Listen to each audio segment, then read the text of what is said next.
แม่แจ่ม106.25วิทยุชุมชนคนเมืองลี้103.75วิทยุชุมชนคนนาน้อย 91.50 สีคำเรดิโอ 92.50 อำเภอเวียงสาจังหวัดน่าน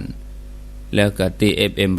100.75 เสียงใสเรดิโออำเภอต้าวังผาจังหวัดน่าน 95.75 ล้านนาเรดิโออำเภอศพปราบจังหวัดลำปางแล้วก็ที่ 103.50 แดนดินถิ่นล้านนาอำเภอสันป่าตองจังหวัดเชียงใหม่ตลอดจนถึงในเครือข่ายสถานีวิทยุวัดฝายหิน FM 104.50 สถานีวิทยุในเครือข่ายวัดฝายหินตำบลสุเทพอำเภอเมืองเชียงใหม่โดยท่านพระครูสมุวิสุวัตวรกิจโจที่ท่านได้เกาะสัญญาณเอารายการนี้ไปสู่ผู้ฟังทางบ้าน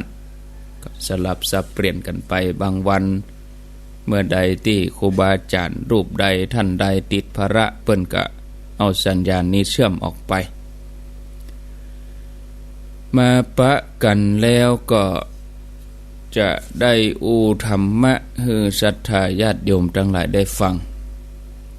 ช่วงใต้รายการก็ก้อยมาอูจะสรุปงานในวันที่26ที่ผ่านมาท่านผู้ฟังญาติโยมทั้งหลาย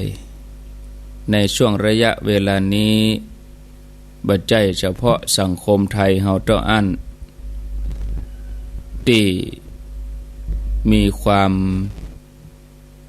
ขัดแย้งมีความแตกแยกแต่โลกถึงโลกกำลังอยู่ในภาวะที่ความสันติภาพนั้นลิบหลี่เฮาพอข่าวต่างประเทศบางทีก็เมืองนั่นประเทศนั่นประท้วงกันประเทศนั้นขนเอาอาวุธมาข่มหัวกันทดสอบอาวุธร้ายแรงประเทศมหาอำนาจต่างๆบางทีก็เกิดการแบ่งขั้วกันชัดเจนจนยากที่จะติดต่อสื่อสารกันได้เนี่ยคือเกิดอคติแล้วก็มีความเป็นปฏิปักษ์ต่อกันรุนแรงน่าสังเกตว่าการแบ่งขั้วในอดีตนี่ญาติโยมจะเกิดจากความแตกต่างในเรื่องของเชื้อชาติศาสนาสีผิวแม้กระทั่งสีผิวนี่ก็ทำให้คนเฮามีการแบ่งขั้วกันแนวคิดอุดมการณ์วิธีการกึศแต่ในปัจจุบันศาสนากำลังมีบทบาทสำคัญที่จะช่วยสร้างความเชื่อมโยงร้อยเรียงประสานบางครั้งบางทีบางประเทศที่อยู่ฝั่งตะวันตกพ่องฝั่งตะวันออกพ่องก็จั่งเอาศาสนามาเป็นปฏิปักษ์ระหว่างกลุ่มชนอย่างที่เฮาหันในทีวีข่าวต่างประเทศสงครามระหว่างอินเดียปากีสถานในตะวันออกกลางถึงหมดนี่ล้วนแต่เป็นความขัดแย้งที่เกี่ยวเนื่องกับศาสนาในทำนองเดียวกันกู้ขัดแย้งในสงครามในการต่อต้านการก่อการร้ายอย่างเมื่อก่อนญาติโยมเมื่อหลายปีก่อนคนที่ติดตามข่าวทั่วโลกก็รู้จักบินลาเดนเนี่ยเนาะโอ้สู้กันโดยที่อ้างเอาศาสนาอ้างเอาเรื่องพระเจ้าขัดแย้งกันในเมืองไทยเฮาก็บ่น้อยหน้าเอาศาสนามาเป็นความขัดแย้งกันโดยเฉพาะในชายแดนภาคใต้ยังบ่รวมถึงเรื่องอื่นๆก็จะอู้ได้ว่าสังคมไทยสังคมโลกทั่วไปนี่บางทีก็ถูก ครอบความคิดครอบงำในเรื่องของวัฒนธรรมแห่งความเกลียดชังแบ่งชั้นวรรณะกันวัฒนธรรมที่อู้มานี่ก็ทำให้คนเฮานั้นแบ่งพรรคแบ่งพวกเขาพวกเราแบ่งชั้นวรรณะหันคนอื่นเป็นศัตรูอันที่บ่ใช่พวกตัวเองกลับกลายเป็นว่ามีความคิดพอโลกแบบขาวแบบดำไปเลยโดยเฉพาะบางครั้งบางทีเฮาหันหมู่ที่เข่งศาสนาเนี่ยเปิ่นจังเอาคลิปเอาอย่างมาเปิดเนื้อพอโอ้ใจวิธีการรุนแรงสิ่งมูลนี้เป็นความคิดที่ขีดเส้นระหว่างความดีความชั่วนี่ชัดเจนไผที่บ่ดีหรือว่าเกิดบ่เหมือนตัวเองก็ประณามบุคคลนั้นว่าเป็นคนชั่วเป็นคนบ่ดีแล้วเมื่อไผเป็นคนชั่วบางทีมีอำนาจมีวาสนาก็ว่าอันนั้นชอบธรรมที่จะถูกกำจัดไปในสมัยก่อนเมื่อหลายปีก่อนนี้ข่าวต่างประเทศนี่ออกเกือบถึงวันบินลาเดนนี่บางทีก็แนวคิดกับพอโลกเป็นขาวเป็นดำเนี่ยหมู่บรรดาแถวอาหรับก็จังพออเมริกาว่าเป็นตัวแทนของความเลวร้ายเอาเครื่องบินไปจนตึกเวอร์เทรดเมื่อก่อน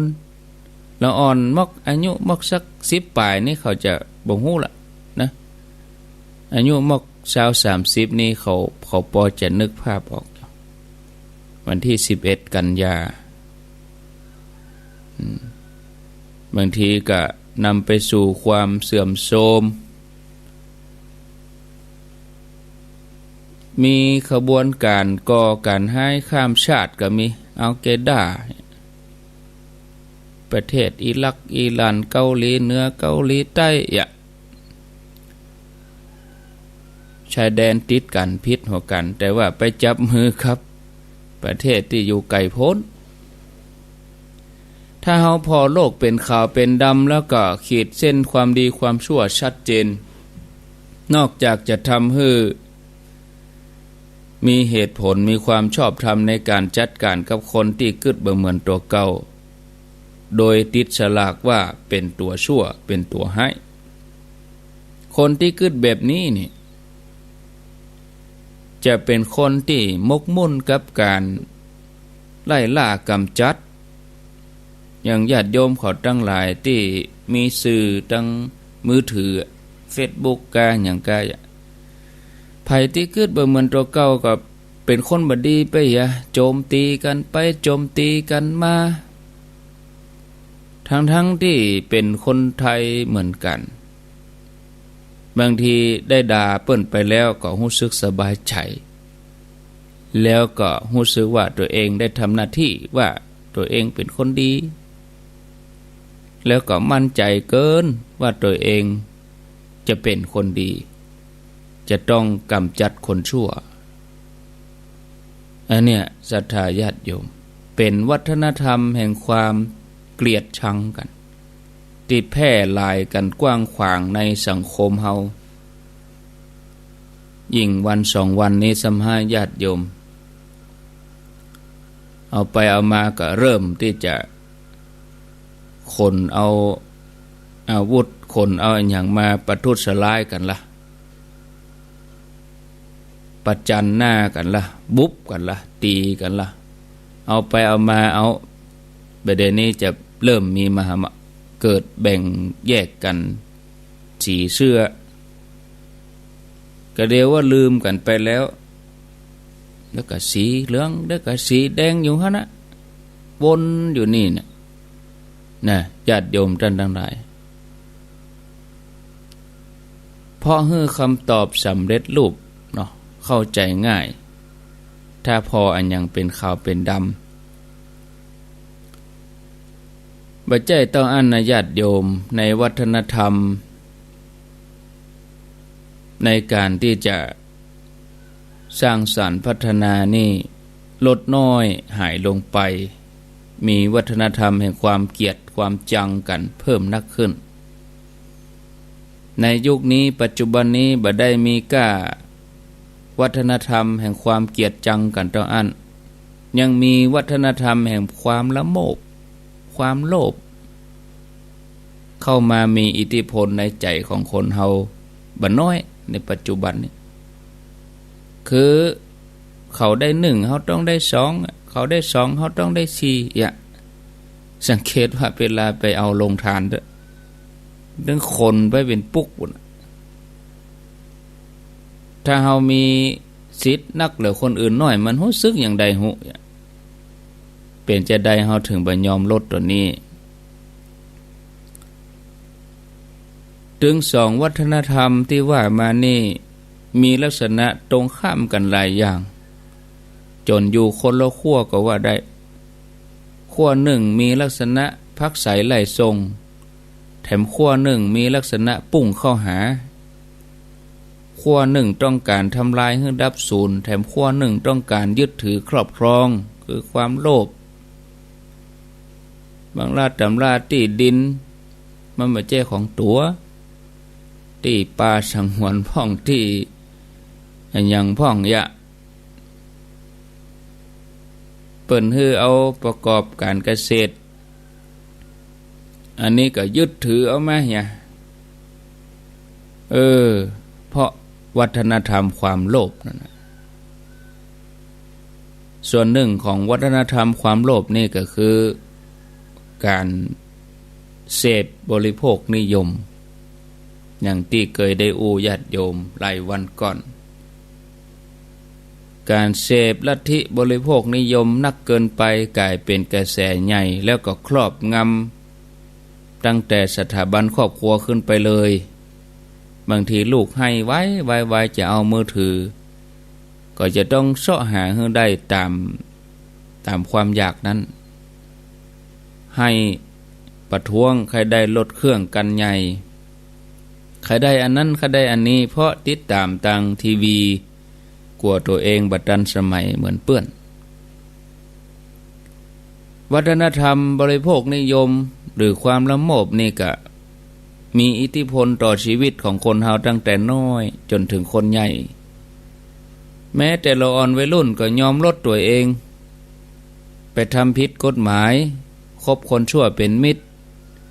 ไปแก้ขายยาเสพติดเพื่อจะได้เงินมาซื้อมือถือรุ่นใหม่ได้กระเป๋ายี่ห้อแปลงๆไปอวดเปื้อนไปอวดเจ้าหมู่ถึงวันนี้คนรุ่นใหม่เอาเอกลักษณ์อัตลักษณ์ความเป็นไทยของตัวเองลงติดอยู่กับการบริโภคตัวเองจะมีคุณค่าน่าภูมิใจต่อใดบ่ได้อยู่ที่ว่าเป็นคนดีหรือว่าเป็นคนชั่วแต่ขึ้นอยู่กับตำแหน่งหน้าที่ขึ้นอยู่ที่ยี่ห้อสินค้าที่ตัวเองสวมใส่ตัวเองมีค่านิยมตัวเองมีสิทธิ์ครอบครองเวลาจะรวมกลุ่มเวลาจะ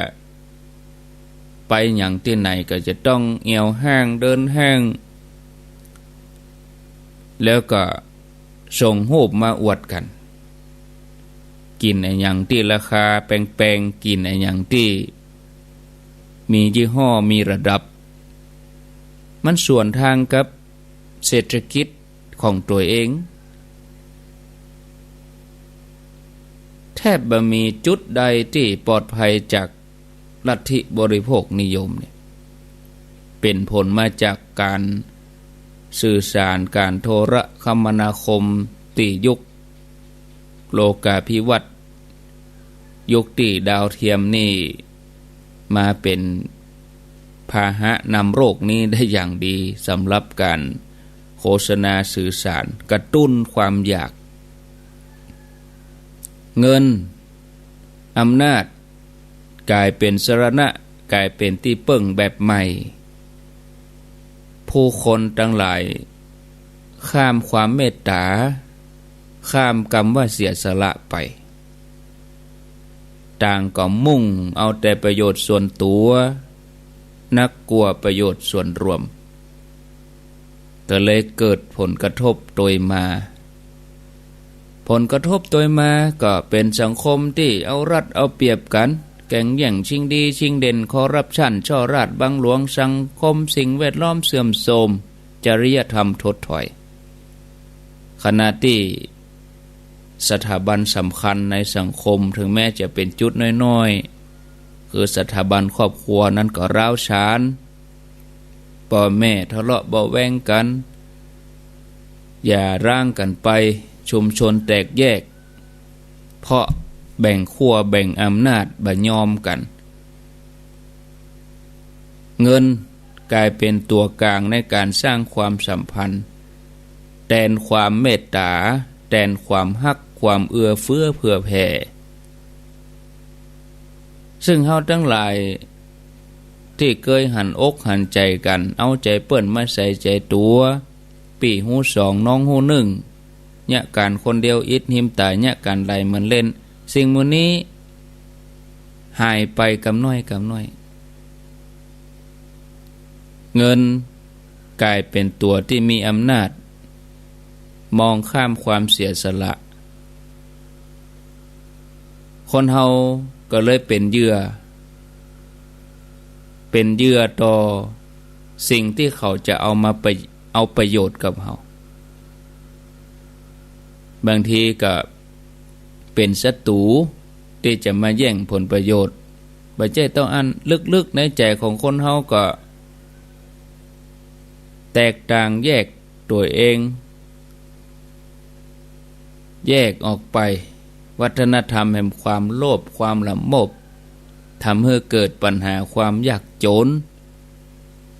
ถึงเวลาก็ต้องรอการช่วยเหลือจากรัฐบาลรอเงินเดือนรอบัตรคนจนรออันยังได้แต่รอถ้าบ่มีก็เดือดร้อนเอาง่ายยังเบี้ยผู้สูงอายุเงินเปิ้นบ่เข้าสัก2 เดือนเปิ้นว่าเลื่อนไปก่อนเลือดร้อนกัน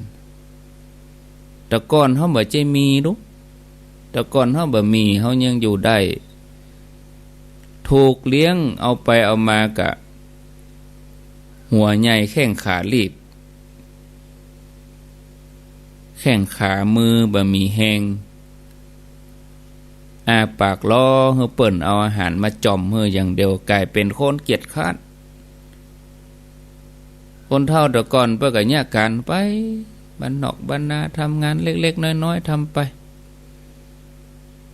เอาไปเอามาก็ตกเป็นทาสของบริโภคนิยมอยู่ดีถอนตัวบ่ขึ้นถอนตัวยากเหมือนยาเสพติด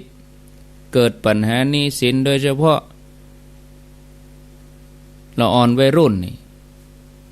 อีออนกาเครดิตการ์ดกันนี่กดออกมานี่ทำให้มีภาวะหนี้สินเอาไปเอามาหลายองค์กรหลายบริษัทก็ล้มละลายแถมด้านหนึ่งวัฒนธรรมแห่งความละโมบแห่งความโลภก็ยังไปเบียดเบียนทรัพยากรธรรมชาติแร่ธาตุที่ดินน้ำป่าภูเขาป่าไม้ความหลากหลายทางชีวภาพถูกดึงเอามาเพื่อตอบสนองความละโมบความโลภของคนกู้สิ่งอย่างถูกเปลี่ยนแปลงให้เป็นสินค้าแม้กระทั่งคนเฮาก็เป็นสินค้าไปค้ามนุษย์เนี่ยนะวัฒนธรรมประเพณีมองเป็นสินค้าไปเอาไปเอามาความงดงามต่างด้านวัฒนธรรมประเพณีหาดูได้ที่ไหนปุ้นโรงแรมใหญ่ๆหรูๆเปี้ยนกันไปวัฒนธรรมที่งดงามดั้งเดิมเป็นว่ามีไปแล้วจะมีงานจะหันคนที่แต่งผ้าเมืองชุดเมืองเฉพาะมีงานในโรงแรมดังๆ ในกิจกรรมอะไรอย่างที่ทำกันบางทีก็ไปทำย้อนยุคนะสิ่งที่ตัวมานั่นคือการทำลายวิถีชีวิตทำลายคุณค่าของความเป็นเจ้าบ้านสิ่งแวดล้อมเสื่อมโทรมเกิดปัญหาความทุกข์ความจนที่ว่ามาเนี่ยญาติโยมโดยสรุปในยุคปัจจุบันมีวัฒนธรรมสองขั้วที่บั่นทอนจิตใจบั่นทอนชีวิตของคนถึงสองก็มีที่มาแล้วก็มีแห่งสนับสนุนต่างกันวัฒนธรรมแห่งความเกลียดความจังกันสร้างความเกลียดความจังกันแบ่งขั้วกันศรัทธาญาติโยมยังได้ก็ตามวัฒนธรรมทั้งสองอย่างนี้มีสิ่งนิ่งที่เหมือนกันก็คือต่างก็มีองค์ประกอบมีลักษณะของศาสนาอย่างพิธีกรรมก็สิ่งที่ตัวเองเคารพนับถือสิ่งศักดิ์สิทธิ์แล้วก็ทำหน้าที่เหมือนศาสนาก็มีก็คือทำให้ชีวิตมีคุณค่ามีความหมายสร้างความเต็มอิ่มให้กับชีวิตวัฒนธรรมความเกียรติจังมีแหงดึงดูดบ่น้อยที่คนเฮาต้องการที่จะทำให้ตัวเองมีคุณค่าคนหมู่นี้พร้อมที่จะตายเพื่อลัทธิตัวเองเพื่อเจือจาดตัวเองแต่ส่วนวัฒนธรรมแห่งความละโมบความโลภนั้นแพร่หลายก็เพราะว่าคนเฮารู้สึกว่าการได้เสพสิ่งต่างๆวัตถุทำให้ชีวิตนั้นมีเป้าหมายน่าภูมิใจกึดไปอย่างอันไปถึงสองวัฒนธรรมนี้ก็สามารถสร้างความแตกแยกก็ได้สร้างความอิ่มเอิบสร้างความปิติก็ได้ที่สำคัญก็คือวัฒนธรรมทั้งสองอย่างนี้ต่างก็ตอบสนองความต้องการส่วนลึกของตัวเองวัฒนธรรมแห่งความเกลียดจังก็เอาลัทธิเจือจาดความนิยมเรื่องศาสนาเคร่งนั่นเคร่งนี้เป็นที่นิยมแล้วก็ตอบสนองความต้องการของคนที่ใครมีตัวเองเป็นอมตะเป็นที่เคารพเป็นที่ยอมรับความเชื่อความหวังว่าตัวเองบ่ตายตัวเองจะมีชีวิตอยู่ไปตลอดสังคมไทยสังคมโลกจะมีสภาพที่เกิดสันติภาพได้ก็ต่อเมื่อวัฒนธรรมความเกลียดจังวัฒนธรรมแห่งความระบบนี่ถูกกำจัดไปสิ่งที่เฮาจำเป็นต้องมีคือวัฒนธรรมแห่งการตื่นหูตามแนวพระพุทธศาสนาที่ว่าหูตื่นเบิกบานบางทีเฮาหูแต่เฮาบ่ตื่นยังบ่ได้เนี่ยถามว่าฟังรายการวิทยุหูก็หูแต่บ่ตื่นเตื้อถ้าบ่ตื่นก็บ่เบิกบานนะพอคนลูกขวายนี่มันหน้าบูดบ่ใครสดชื่นหูก็ต้องตื่นห้องลูกแล้วตะกี้หูแล้วต้องตื่นวัฒนธรรมแห่งการตื่นหู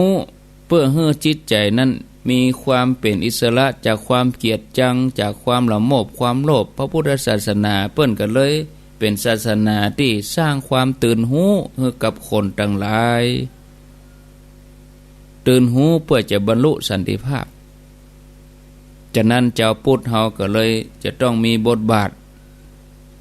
ในฐานะที่เฮาว่าเฮาเป็นเจ้าพุทธอยู่ในสังคมไทยเฮาต้องช่วยกันสร้างภูมิคุ้มกันบ่ฮือวัฒนธรรมทั้งสองอย่างนี้มาครอบงำเฮาวัฒนธรรมความเกลียดจังวัฒนธรรมแห่งความละโมบเฮาก็จะสามารถช่วยให้เกิดวัฒนธรรมแห่งการตื่นหูได้แล้วก็ช่วยกันเสริมสร้างสันติสุขสันติภาพให้จิตนั้นหลุดพ้นจากวัตถุนิยมถึงพระพุทธศาสนาบ่ได้ปฏิเสธวัตถุแต่ก็หันว่าความสุขนั้นบ่ได้ขึ้นอยู่กับวัตถุเสมอไปนอกจากความสุขทางกายแล้วเฮาก็ยังต้อง การความสุขตั้งใจแล้วความสุขตั้งใจเนี่ยเป็นความสุขที่ลึกซึ้งที่คนเฮาควรที่จะมีแล้วก็น่าจะเข้าถึงเปิดประตูให้แล้วเอาก็มายืนอยู่หน้าประตูเมาพิจารณาทางด้านที่คนอื่นเข้าไปอยู่ตรงในหันพุทธศาสนาก็เปิดกว้างเหมือนดังประตูเปิดให้เข้ามาแต่ห้อมเข้าอยู่ที่การเข้าถึงความสุขตั้งใจแล้วก็ไปโหยหาว่าต้องการความสุขศรัทธาญาติโยมนอกจากความคิดความอ่านที่คนเฮาต้องพิจารณาให้ลึกซึ้งแล้วพระพุทธศาสนาเปิ้นก็ยังเอื้อในการที่จะร้อยเรียงเชื่อมโยงมีความสัมพันธ์กับสรรพสิ่งสรรพชีวิตสิ่งแวดล้อมชีวิตสังคมธรรมชาติวัฒนธรรมก็มาอาจจะแยกกันได้ความผาสุกของคนเฮาแต่ละคนนี่ผูกติดอยู่กับความผาสุกของคนรอบข้างสังคมรอบตัวธรรมชาติสิ่งแวดล้อมบางทีก็ยอมที่จะเอารถออกบ้านไปไกลๆเพื่อจะไปสัมผัสกับธรรมชาติความคิดความสำนึกอย่างที่ว่ามานี้จะช่วยให้เฮามีความอ่อนโยนต่อธรรมชาติว่าที่สุดแล้วเฮาต้องการธรรมชาติที่บริสุทธิ์แต่เฮาก็ยังทำลายกันอยู่ถึงเวลาเฮาก็ขับรถอุตส่าห์ขับรถไปต้องการธรรมชาติที่สะอาดบริสุทธิ์เจ้าพุทธเฮาก็ยังสามารถช่วยให้เกิดวัฒนธรรมแห่งการตื่นรู้โดยการช่วยกันส่งเสริมพัฒนาจิตใจเหมือนญาติโยมเขาฟังรายการวิทยุตั้งแต่เจ้าขึ้นมามีรายการหลากหลายครูบาอาจารย์พระสงฆ์ก็มีวิธีการนำเสนอที่หลากหลายบอกว่าเทศน์ธรรมเมืองบอกว่าบรรยายอุสเพเหระเพื่อทำให้ศรัทธาญาติโยมนั้นได้เบาอกเบาใจเกิดการพัฒนาจิตตามลำดับในที่สุดก็เป็นสมาธิภาวนาขั้นพื้นฐานจิตของเฮานั้นมีคุณภาพหมดทุกคนขึ้นอยู่กับว่าเฮาจะเอามาพัฒนาด้านใดเอามาพัฒนาด้านดีกะเอาพัฒนาด้านให้กะการที่เฮาจะสามารถพัฒนาได้อย่างสติสมาธิเมตตากรุณารวมถึงปัญญาเนี่ยถึงแม้ว่าคุณภาพแต่ละอย่างแต่ละชนิดต้องการวิธีการที่แตกต่างกันแต่จุดร่วมคือการพลิกมารู้จักตัวเก่าในที่สุดนั่นคือการพลิกมาพัฒนาใจตัวเองให้เกิดความสงบร่มเย็นเป็นสิ่งที่ตัวมาศรัทธาญาติโยมทั้งหลายการพัฒนาจิตใจนี่ให้มีคุณภาพเนี่ยนอกจากจะช่วยให้เขามีความสุขแล้วก็ยังจะเอื้อเฟื้อต่อคนรอบข้างเฮาต้องไประบายทุกข์ใส่คนอื่นถ้าเฮาพัฒนาให้คนอื่นมีความสุขการพัฒนาจิตใจก็เลยเป็นพื้นฐานสำคัญของศีลคือจริยธรรมที่ดีงามในสังคมจริยธรรมหรือว่าศีลที่ดีงามในสังคมจะเกิดขึ้นได้นั้นต้องอาศัยการเจริญสมาธิภาวนาต้องพัฒนาจากทางในพัฒนาทางนอกคือร่างกายมันง่ายอาบน้ำอย่างใดแต่งตัวอย่างใดใส่แป้งอย่างใดแต่งงามอย่างใดก็ได้แต่ทางในบัดถูกแต่งถูกล้างบัดถูกชำระการพัฒนาจิตใจก็สามารถที่จะเพาะบ่มโดยการอาศัยเพื่อนฝูงกัลยาณมิตรการเข้าหมู่เลือกที่จะเข้าหมู่เอาจะเข้าหมู่ใดคบแห้งเป็นแห้งคบกาเป็นกาพุทธศาสนาส่งเสริมให้เกิดการกระบวนการที่มารวมหมู่เป็นกระบวนการกัลยาณมิตรช่วยเหลือเกื้อกูลซึ่งกันและกันมีความคิดมีแนวทางเป็นแนวเดียวกันพัฒนาต่างๆอนุรักษ์สิ่งแวดล้อมทรัพยากรธรรมชาติ ส่งเสริมให้ทุกคนมีส่วนร่วมยังได้ก็ตามญาติโยมทั้งหลายทุกสิ่งอย่างนี้บ่ได้อยู่ที่จิตใจของคนเฮาตะอันยังครอบคลุมไปถึงสังคมชุมชนที่อยู่รอบข้างรอบตัวเฮาตัวฉะนั้นเมื่อจะนำธรรมะมาใจให้เกิดประโยชน์นอกเหนือจากการน้อมนำเข้ามาเฮาจะต้านเฮาจะขอศีลรับศีลกี่ครั้งกี่เตื้อทุกครั้งเฮาทำเฮาเพื่อไต่ระดับขึ้นไปสู่กันภาวนาก็จิตใจเฮาตั้งมั่นดีงามก็เฮาจัดวางใจเฮาไปในด้านใด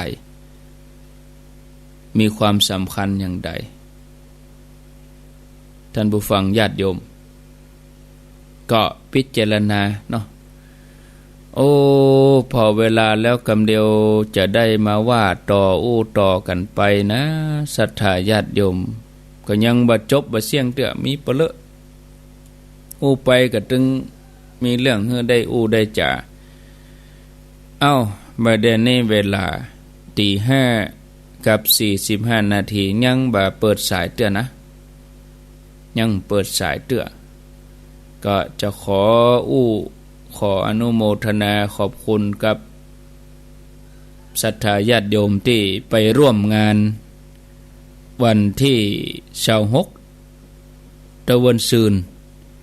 ตะวานี่28เพิ่กำเดียวผมได้ผ่านไปวันแหละแต่ก็งานที่วัดดอนจันทร์ตำบลเวียงกะหลงอำเภอเวียงป่าเป้าจังหวัดเชียงรายแต่คืนนี้หลวงพ่อพระครูสุจิตานุรักษ์หลวงพ่อเพิ่นก็ได้จัดรายการได้ได้จากับศรัทธาญาติโยมมีศรัทธาญาติโยมที่รู้จักมักเคยก็ไปกราบไปไหว้ครูบาอาจารย์ซะเตื้อก็จังหวะเวลาบ่เอื้อเนาะบางท่านจะเข้าหาก็อย่างใดก็บ่ดีเข้าบ่ถึง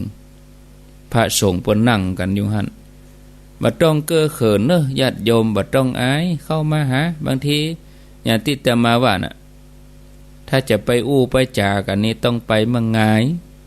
ถ้าไปช่วงพิธีเปิ้นนั่งเต้นสั่งไปแล้วเฮาจะเข้าไปนี่มันบางทีก็บ่เหมาะบ่ดีอย่างใดหูเนาะแต่ช่วงเมืองงายนี่ดูต่างดีนะศรัทธาใครกันนี่ก็มาช่วงที่บ่มีงานวันธรรมดาดูต่างต่างจ่าแต่คนเฮาก็แปลกเนาะซี่จะมานั่งนั่งจ่ากันไปเต้เป็นว่านี่ก็บ่มีปุ่นมีงานมาใดก็ป้อมมีเวลาได้นี่มันก็มีอย่างเงี้ยศรัทธาญาติโยมก็บ่มีงานเฮาก็บ่ได้ปะกันแท้นี่เนาะก็เริ่มต้นงานตั้งแต่วันที่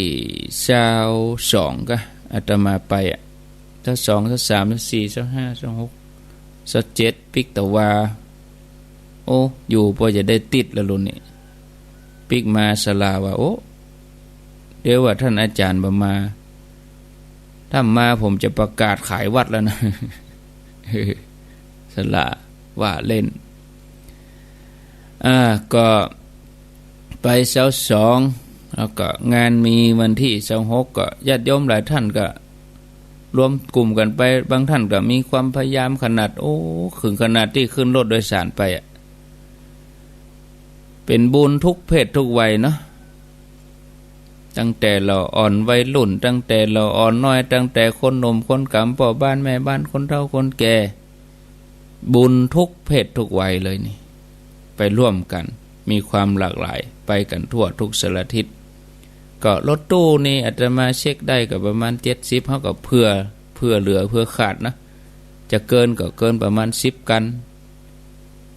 จะลดก็ลดประมาณ10กันแต่ว่าคงจะ70ขึ้นไปนะมาพอนี่นะเพราะว่ากันไหน10คนก็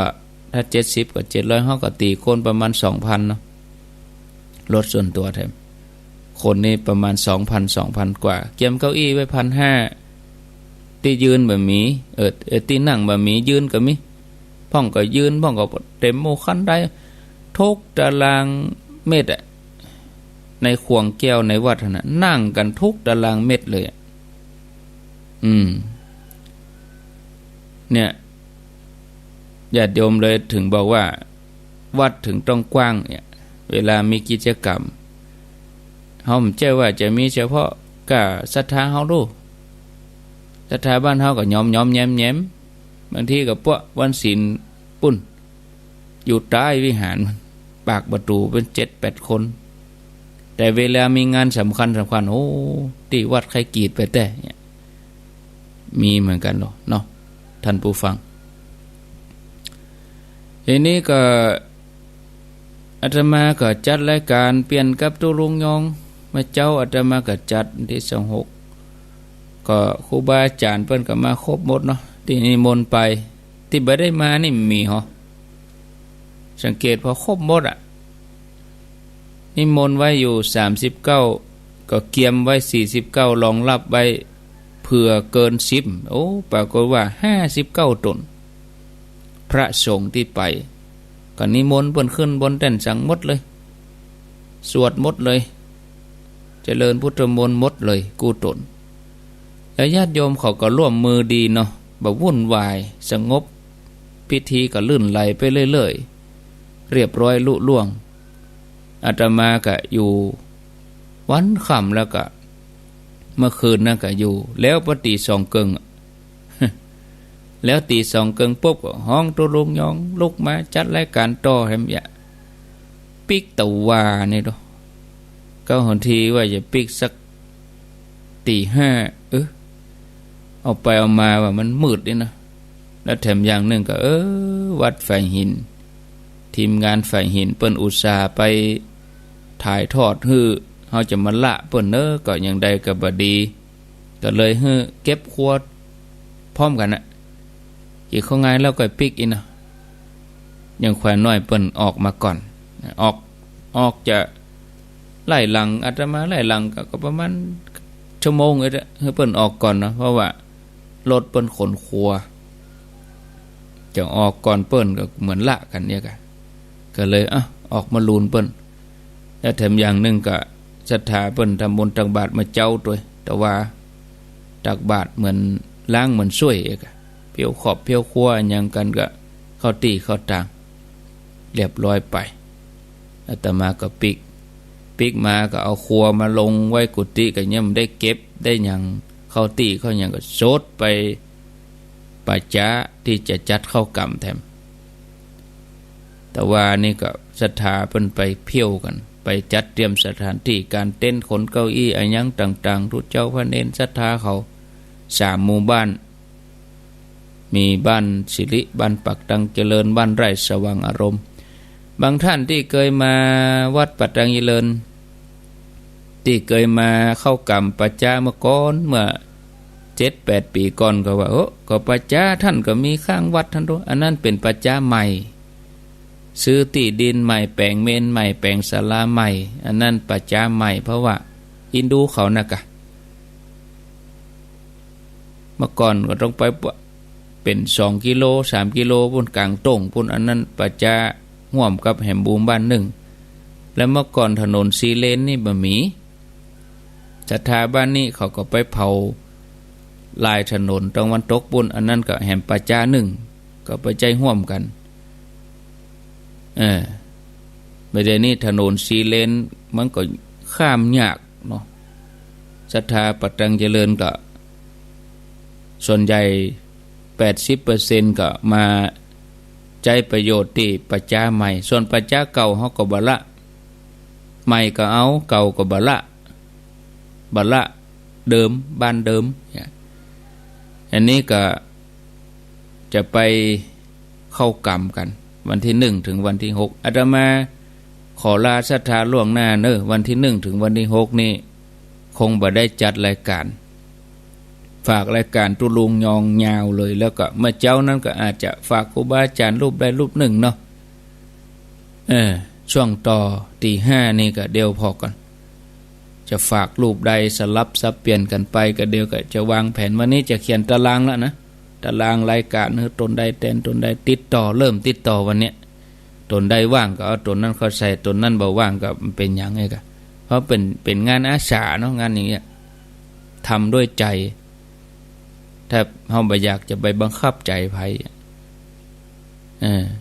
บางทีเฮาไปอู้ไปหยังเพิ่นบางทีมันก็เกิดความเกรงใจเกิดความอึดอัดก็อยากจะฮื้อสบายผมเต้นก็ได้แค่ได้ยินคำเนี่ยแค่ได้ยินคำเนี่ยบ่ใช่แค่ได้ยินคำว่าเปิ้นบ่บอกเฮาโลด คือญาติโยมเองก็เหมือนเดียวกันน่ะอย่างเวลาครูบาอาจารย์บอกว่าเฉพาะอาตมานะกูโดนที่เปิ้นจัดรายการบางทีเปิ้นเอิ้นจวนเฮาก็ไปจะไปบอกว่าเฮ้ยเปิ้นไปบอกส่วนตัวนี่มันเฮาต้องฮู้กันไปเลยที่เปิ้นอู้เอาวิทยุนี่คือเปิ้นเจิญน่ะเจิญทั้งหมดเลยเฮาต้องเข้าใจว่าครูบาอาจารย์เปิ้นเป็นบุคคลสาธารณะเนาะก็คือความสำคัญกับศรัทธาญาติโยมทุกคนอย่างบางครั้งบางทีบ่ได้ตักได้อู้บางทีก็กั้งก็ลืมบ่ได้พอหน้าสักคำเคยบอกญาติโยมว่าวันใดที่จัดงานวันนั้นอาจจะหันว่ายิงเน้อๆที่จริงบ่ใจนะมันงานอื่นมันมีนะบางทีมันกึดงานอื่นไปศรัทธามาตักลืมไปเหี้ยมันมีเหมือนกันเนาะศรัทธาญาติโยมเนาะอันนี้ก็ขอได้แจ้งศรัทธาแล้วก็ขอบคุณกับขอบพระคุณครูบาอาจารย์ครูต้นครูองค์บาเจาะจงตนได้ตนหนึ่งทั้งหมดก็แล้วกันที่ไปในงานเนาะแล้วก็ขออนุโมทนากับศรัทธาญาติโยมทุกคนทุกท่านอาตมาคงจะบ่สามารถจะเอารายชื่อมาอ่านขอบคุณเป็นคนหรือขอบคุณเป็นคณะนั้นคณะนี้ได้เพราะเราถือว่าทั้งหมดเลยอีกก็แล้วกันถึงที่บ่ได้ไปฟังอยู่ที่บ้านก็ขออนุโมทนาโดยยกมือ10 นิ้วได้ร่วมกิจกรรมกันทุกขั้นตอนทุกช่วงเวลาถ้าเรามีสถานีวิทยุถ่ายทอดเราก็คงบ่ได้ยินได้ฟังกันเนาะอันนี้อยู่ดีมีสุขทุกคนทุกท่านเด้อเอาละช่วงแรกข้างแถม5 นาที4 นาทีใครจะโทรมาเป็นหน้าที่ทองก็ขอเจริญปอนเดียวไปต่อชั่วโมงที่2ชั่วโมงที่2ก็ตั้งแต่ 6 โมงถึง 7 โมงอาตมาจะจัดรายการแถมชั่วโมงแล้วก็พัก 7 โมงปลายแล้วก็8 โมงวันนี้จะไปแม่แจ่มเนาะวันนี้ไปแม่แจ่มงานทอดผ้าป่าโรงเรียนสมเด็จย่าอำเภอแม่แจ่มใครจะไปกับว่างบ่ได้ไปไหนก็ไปเนอะ วันนี้ว่างบ่ได้ไปทางใดโดยเฉพาะญาติโยมทางแม่แจ่มเนาะไปเอวหากันตีโรงเรียนสมเด็จย่าเนอะพ่อเฒ่าแม่เฒ่าพ่ออุ้ยแม่อุ้ยพ่อหลวงแม่หลวงเจริญปอนกราบไหว้สาครับท่านพระครูอ้าวป้าน้อยถึงบ้านกี่โมง